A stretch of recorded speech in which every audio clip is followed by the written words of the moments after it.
One second. Not MCQs. Oh, sorry. ठीक है दक्ष, numericals में पहला numerical, question number 12. Okay, sir. एक minute.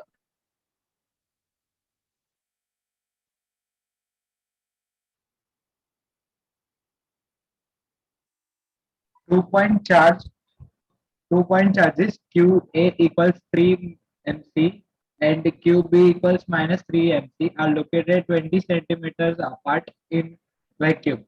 First, what is the electric field at the midpoint O of the line joining AB of the two charges? Second, if a negative test charge of magnitude 1.5 into 10 raised to 9 minus 9 coulombs is placed at this point, what is the force experienced by the test charge? Okay, question आपका बच्चे ऐसा बता रहा है कि दो आपके पास charges हैं, एक है QA is equal to 3 microcoulomb और दूसरा है QB is equals to -3 microcoulomb. They are separated by a distance of 20 centimetre and इनका जो सेंटर है that centre is O, right. आपको सबसे पहले कैलकुलेट करना है इस पॉइंट O के ऊपर इलेक्ट्रिक फील्ड. ठीक है, पहला काम आपको जो करना है दैट इज O पे इलेक्ट्रिक फील्ड कैलकुलेट करनी है. Manit, can you tell me positive point sized charge के लिए इलेक्ट्रिक फील्ड लाइंस की डायरेक्शन क्या होती है?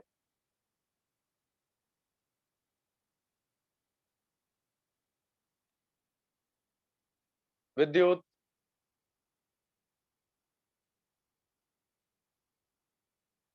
पॉजिटिव पॉइंट साइज चार्जेस के लिए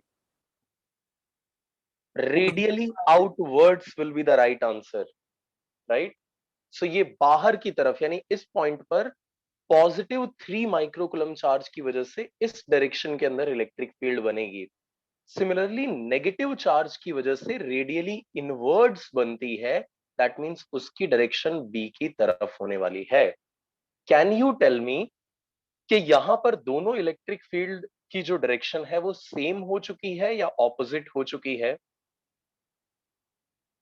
बताओ. सेम. सेम. गुड.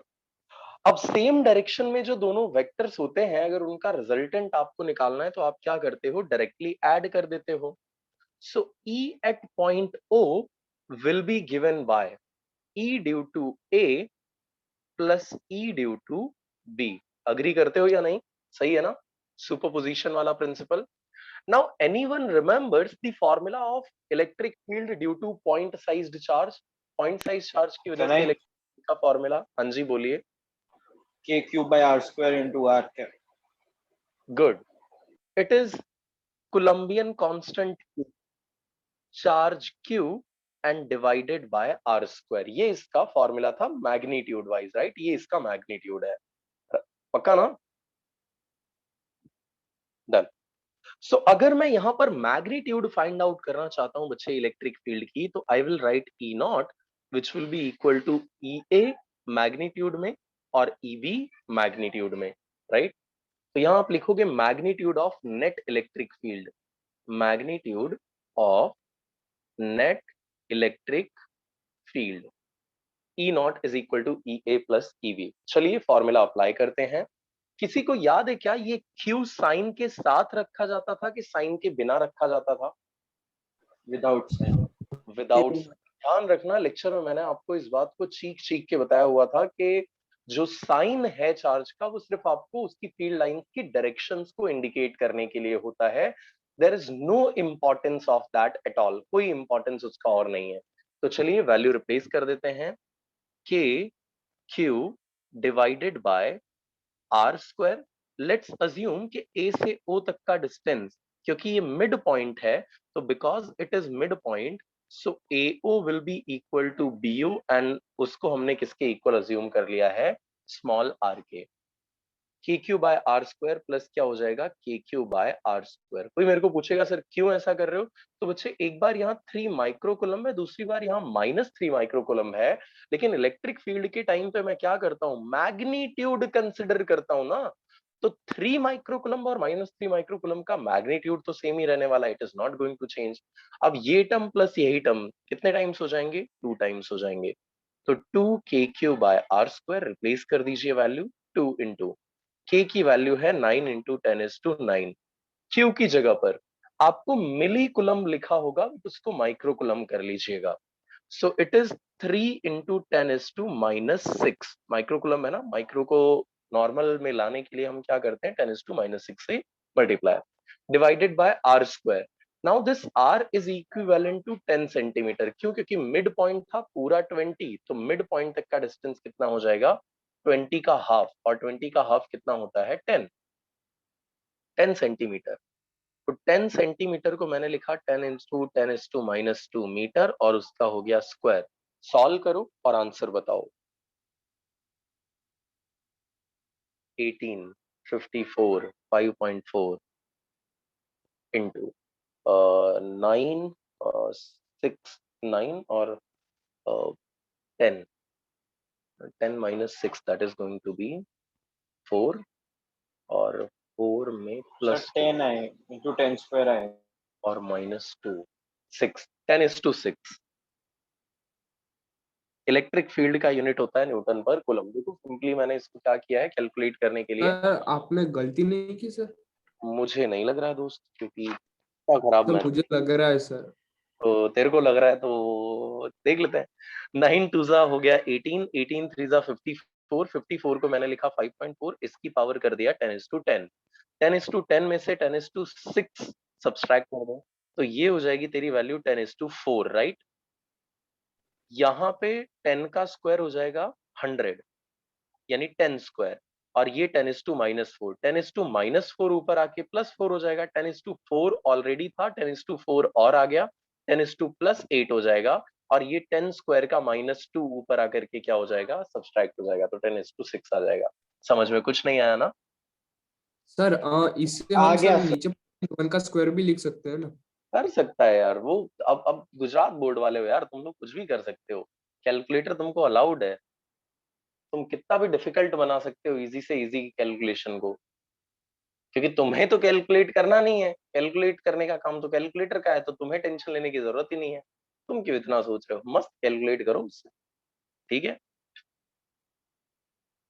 चलिए, तो यस ओ सर। के ऊपर की नेट इलेक्ट्रिक फील्ड का मैग्नीट्यूड मुझे मिल गया। डायरेक्शन अगर कोई मुझे पूछे तो it will be along, along A B, right. A B के अलोंग होने वाला है, ए से बी की तरफ जाएगा, ए टू बी, राइट। चलिए, अगले पार्ट में क्या बोला है दक्ष? सर नेगेटिव चार्ज पॉइंट पे प्लेस करना कितना है। है? 1.5 into 10⁻⁹ कूलम। 1.5 इंटू 10⁻⁻9 -9। कूलम, ठीक है। अब देखो, आपको याद हो तो मैंने आपको बताया था कि अगर किसी पॉइंट पे आपको इलेक्ट्रिक फील्ड पता हो और आप वहां पे कोई चार्ज लेके आ जाओ, तो वी नो दैट कि फोर्स का इक्वेशन क्या हो जाता है, मैग्नीट्यूड ऑफ फोर्स क्या हो जाता है, क्यू टाइम्स ई, राइट है क्योशा? भूल गए ना? उड़ा दिया, उड़ा दिया। देखो देखो देखो, अरे याद है ऐसा कुछ? The amount of force experienced by unit positive test charge due to source charge at a given point is defined as electric field। तो अगर मैं इसको इस तरफ स्विच कर दूं तो F इज इक्वल टू क्या हो जाएगा, क्यू ई हो जाएगा ना। तो वही हमने यहाँ पे लिखा हुआ है, F is equal to Q E. Charge कितना है? 1.5 इंटू 10⁻⁻9। इलेक्ट्रिक फील्ड कितनी है इस पॉइंट पे? 5.4 इंटू 10⁻⁶। सॉल्व कर पाओगे इसको? सर हाँ जी। सर इसमें जो इलेक्ट्रिक फील्ड है उसमें सर जो नेगेटिव चार्ज रखा है उसकी इलेक्ट्रिक फील्ड को ऐड नहीं करना पड़ेगा? नेगेटिव चार्ज की इलेक्ट्रिक फील्ड को ऐड करने की बात कर रहे हो ना आप? Yes sir. Sir, can you read the statement of the question? Question का एक बार स्टेटमेंट रीड करोगे? ओ भाई, क्वेश्चन का स्टेटमेंट तो रीड कर, second sir part of. Second part, हाँ इफ अ हाँ हाँ। Negative test charge test of mag charge, test charge. Test charge की कोई इलेक्ट्रिक फील्ड होती है क्या? वो तो पिद्दी सा चार्ज है यार, इत्तू सा, जीरो मान के चलते हैं अपन उसको। और वैल्यू तो देख ले 1.5 इंटू 10⁻⁹ कूलम है। समझ रहे हो बात को? पक्का? Yes sir. ओके, सो सॉल्व कर लीजिए, इसका आंसर आपका तैयार हो जाएगा। Next question, question number 13।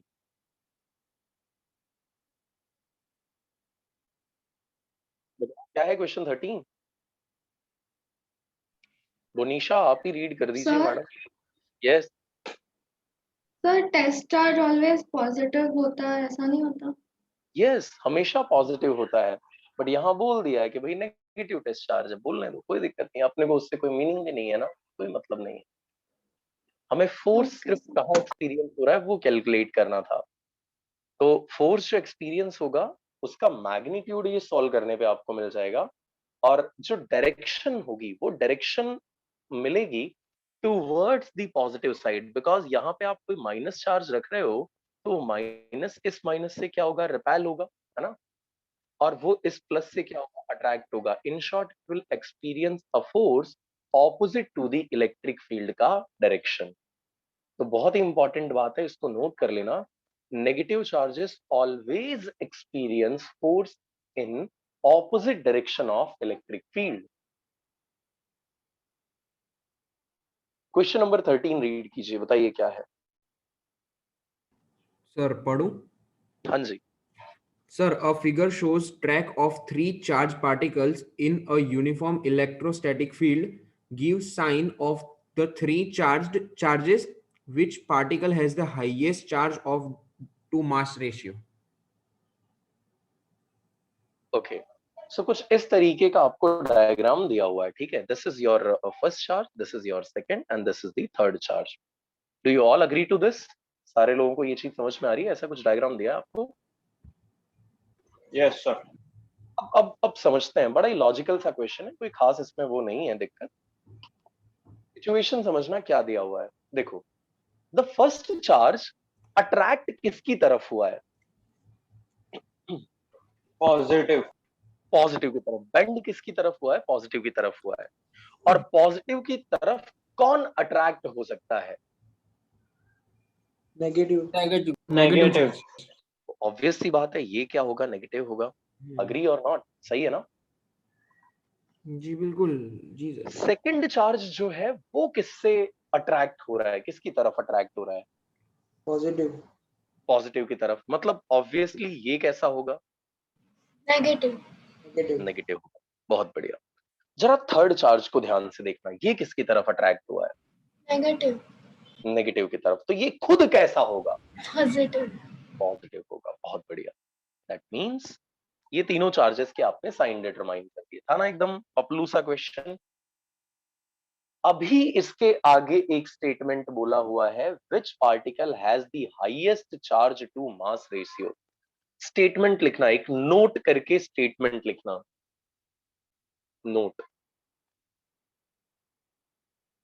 Charge to mass ratio is, charge to mass ratio is directly proportional to, directly proportional to,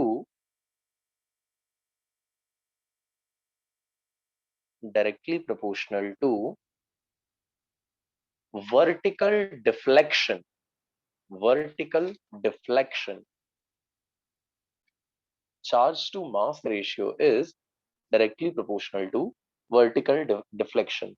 मेरी इस बात से कई लोग बड़ा अजीब फील कर रहे होंगे कि पता नहीं क्या बोल गया। तो you can go on page number 27। Page number 27 पे सबसे ऊपर की तरफ एक क्वेश्चन दिया होगा, उस सबसे ऊपर की तरफ दिए हुए क्वेश्चन का आंसर रीड करना, मेरे स्टेटमेंट का सिग्निफिकेंस आपको समझ में आ जाएगा। पेज नंबर 27, पेज नंबर 27 पे सबसे ऊपर वाला एग्जाम्पल, उस एग्जाम्पल का आंसर, उस आंसर में एक Yes, sir. स्टेटमेंट लिखा होगा, Q by M is directly proportional to vertical deflection. मिला क्या किसी को? Yes sir. Okay, great. कहने का मतलब ये है कि जिसका डिफ्लेक्शन ज्यादा, जिसका डिफ्लेक्शन मोर, उसका Q by M भी कैसा हो जाएगा? बोलो बोलो बोलो। अरे ज्यादा हो जाएगा ना भाई, सही है ना। डायरेक्ट प्रोपोर्शनलिटी का और क्या मीनिंग होता है कि अगर एक इंक्रीज हो रही है तो दूसरी भी इंक्रीज होगी, और अगर पहली डिक्रीज हो रही है तो ऑब्वियस सी बात है दूसरी को भी क्या होना पड़ेगा, डिक्रीज होना पड़ेगा। अब तू यहाँ जरा ध्यान से उस डायग्राम को देख के बता कि किसका डिफ्लेक्शन सबसे ज्यादा हुआ है, पहले का, दूसरे का, कि तीसरे का, कौन सबसे ज्यादा टेढ़ा है? थर्ड। थर्ड है। और इसका मतलब ये है कि थर्ड का Q बाय M रेशियो कैसा होगा? हाईएस्ट। क्यों? क्योंकि उसका डिफ्लेक्शन कैसा है? हाईएस्ट है। Got it? स्टिल अगर मेरी बात पे भरोसा नहीं हो रहा है तो मैं फिर से बता देता हूँ। पेज नंबर 27 और उसके ऊपर का सबसे पहला ही एग्जांपल है, उस सबसे पहले एग्जांपल की सबसे लास्ट लाइन जो है, सबसे लास्ट लाइन में ऐसा लिखा हुआ है, Q by M is directly proportional to vertical deflection, ऐसा कुछ लिखा हुआ होगा। चेक किया क्या? यस। तो ज्यादा अगर किसी का चार्ज टू मास रेशियो है तो उसका डिफ्लेक्शन ज्यादा हो रहा होगा, कम चार्ज टू मास रेशियो है तो कम उसका डिफ्लेक्शन होगा। तो यहाँ पे सबसे हाईएस्ट जो है वो किसका चार्ज टू मास रेशियो होगा? थर्ड वाले का। Got it? चलिए, this was the question number 13। Moving ahead, question number 14 की बात करते हैं। बताइए सर क्या है?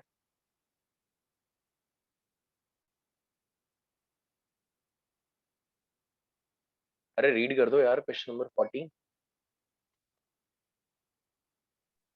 Can I read, sir? Yes please. An oil drop of 12 excess electron is held stationary under a constant electric field of 2.55 into 10 raised to 4 Nc minus 1. The density of the oil is 1.26 gram centimeter minus 3. Estimate the radius of the drop.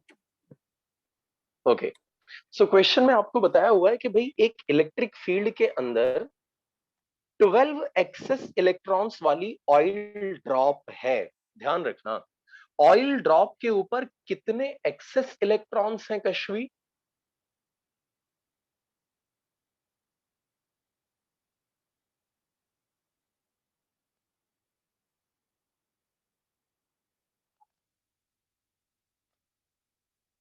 So in numbers they are 12 and because वो 12 है, so what we are going to do is, can we find out the charge? इनके ऊपर charge कितना होगा? Number of electrons आपको पता है? क्या आप चार्ज फाइंड आउट कर सकते हो?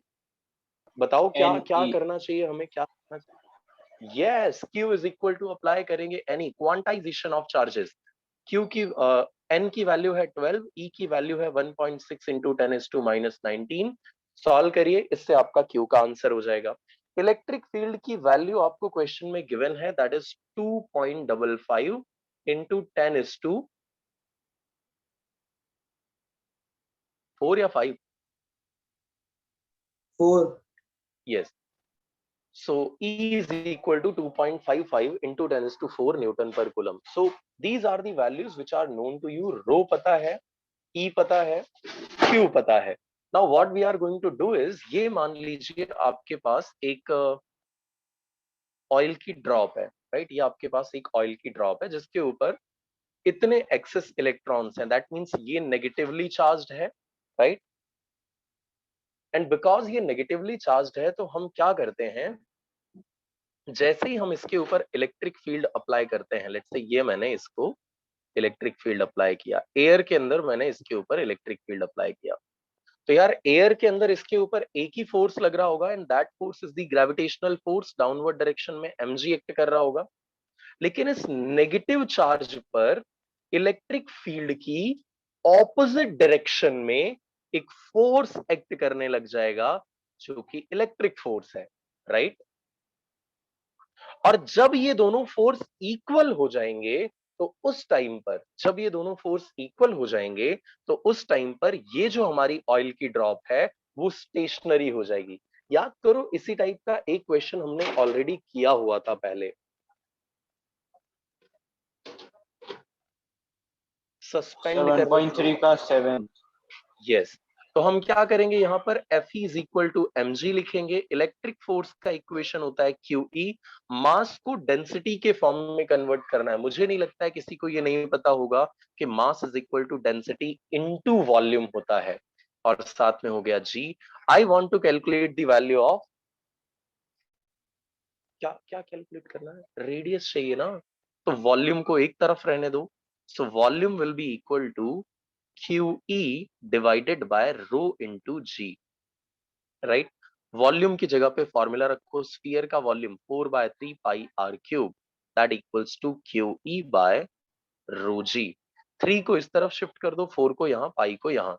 सो r cube will be equal to QE into 3 divided by 4 rho G pi. यहां से सॉल्व करने पे आपको r क्यूब की वैल्यू आएगी और फिर आपको r निकालना है, राइट। सो ये आपका आंसर हो जाएगा। ध्यान रखना, यहाँ पे डेंसिटी आपको ग्राम पर सेंटीमीटर क्यूब में दी हुई है। SI यूनिट में कन्वर्ट करना भूलना मत, किलोग्राम पर। सर ऐसे ही रख के सेंटीमीटर में रेडियस निकाल सकते हैं? हाँ, वो भी चल जाएगा, सही है। और सेंटीमीटर सर में ये रेडियस। कैलकुलेटर पे क्यूब को कैसे कैलकुलेट करने का? मैं वही सोच रहा था कि तुमको मैं ये क्वेश्चन के लिए एक दिन देता हूँ। क्यूब रूट निकालने का एक बार ट्राई करना, फिर मैं तुमको कैलकुलेटर पे उसको निकालने की ट्रिक बता दूंगा, ठीक है। मैंने पुराने स्टूडेंट्स को एक बार बताया तो हुआ है, लेकिन स्टिल तब तक आप लोग थोड़ा सर्च करो, कुछ निकालो, कुछ नया, फिर मैं आपको अगेन अगली क्लास में बता ही दूंगा, डोंट वरी। पुराने मतलब कौन से? पुराने मतलब तुम ही लोग, और कौन थे यार, जो 11th में थे। नहीं बताया। क्या मजाक कर रहा है, कौन बताया था? नहीं बताया था। नहीं बता। नो अरे सर। कैंप कैंप याद है क्या? हाँ सर, कैंप याद है, मगर ये ट्रिक आपने बताई नहीं थी उसमें, वो भी याद है। जाने यार, मेरे को याद है ना, मैंने बताई हुई है। मेरे से ज्यादा तुमको थोड़ी याद होने लग गया यार। क्या हुआ बच्चे? सर वो लॉग वाली थी। लॉग वाली थी, उसके साथ क्यूब रूट की भी फिर बताई होगी। अच्छा ठीक है, चलो कोई नहीं, let's not get into the argument. Agreed के लॉग वाली बताई होगी। लॉग और क्यूब रूट, तब तक तुम लोग खुद से एक आधी ट्रिक निकालने का ट्राई करो, मैं आपको नेक्स्ट लेक्चर के अंदर बता दूंगा, ठीक है। चलिए, सो यहां से आप रेडियस कैलकुलेट कर सकते हो। Last question of the day, question number 15, बताइए क्या है।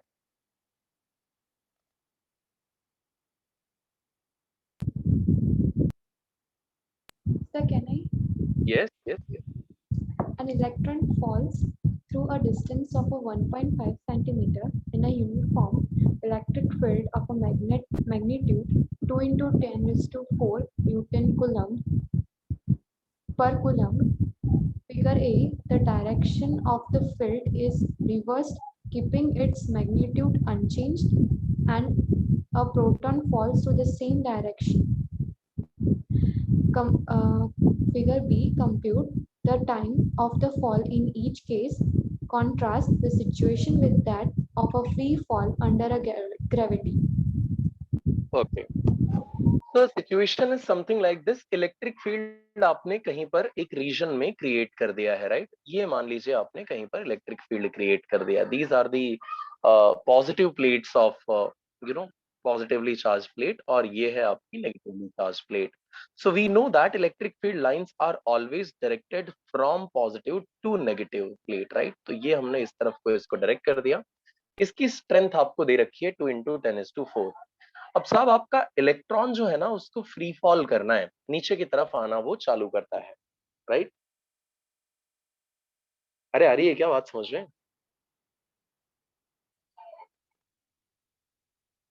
सो अगर इलेक्ट्रॉन हमारा डाउनवर्ड आना फॉल कर रहा है, नीचे की तरफ आना चालू कर रहा है, तो उसको फाइनली रीच करने में टाइम कितना लगेगा, ये हमें फाइंड आउट करना है।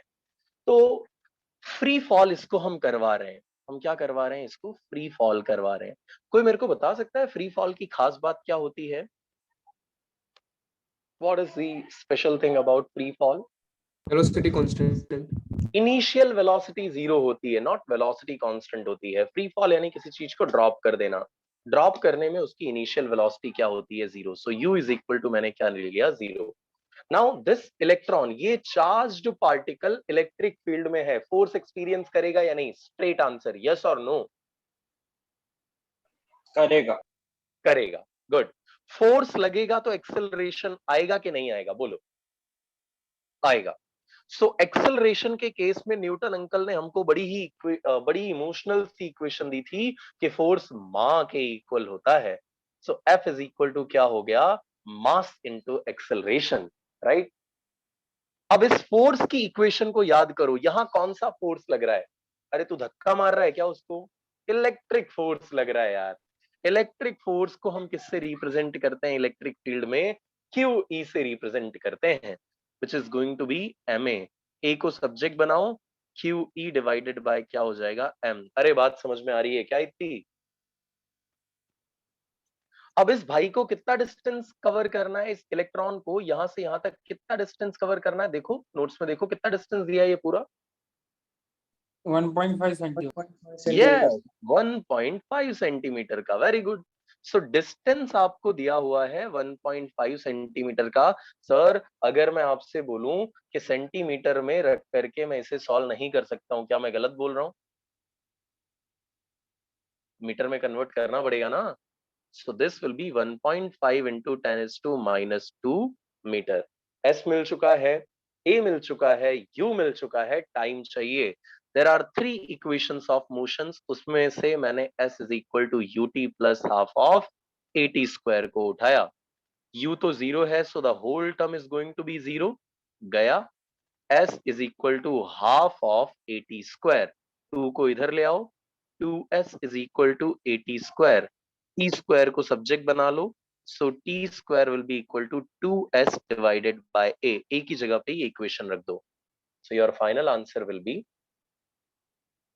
2s divided by qe, और divided by m ऊपर मल्टीप्लीकेशन में आ जाएगा, so 2sm by qe।